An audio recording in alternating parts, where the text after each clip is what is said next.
শোনো এলাকাবাসী, আজকে আশুর মা আমাদের গ্রাম ছেড়ে চলে যাচ্ছে। জানি না ওখানে যে আবার কতজনকে মারবে, আমাদের আটকাতে হবে। হ্যাঁ হ্যাঁ, আমাদের আশুর মা মারা আগে আগে প্ল্যান করা লাগবে। বেটা শোন, আজকে আমি চলে যাচ্ছি। আরে শোনো মা, আগের বার তুমি অনেকজনকে মেরেছো, এবার কিন্তু কাউকে মারবে না। আচ্ছা ঠিক আছে বেটা, আমি যাচ্ছি। আচ্ছা চলো।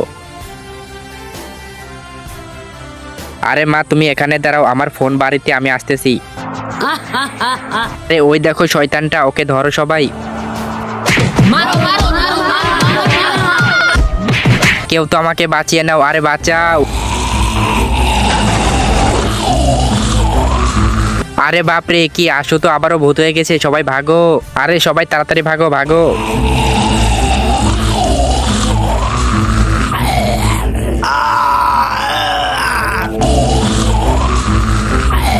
আরে বেটা, তুইও তো আমার মতন ভূত হয়ে গিয়েছিস। আরে বাপরে, আমার আবার এ কি হলো? বন্ধুরা তোমরা জানলে কমেন্ট করো।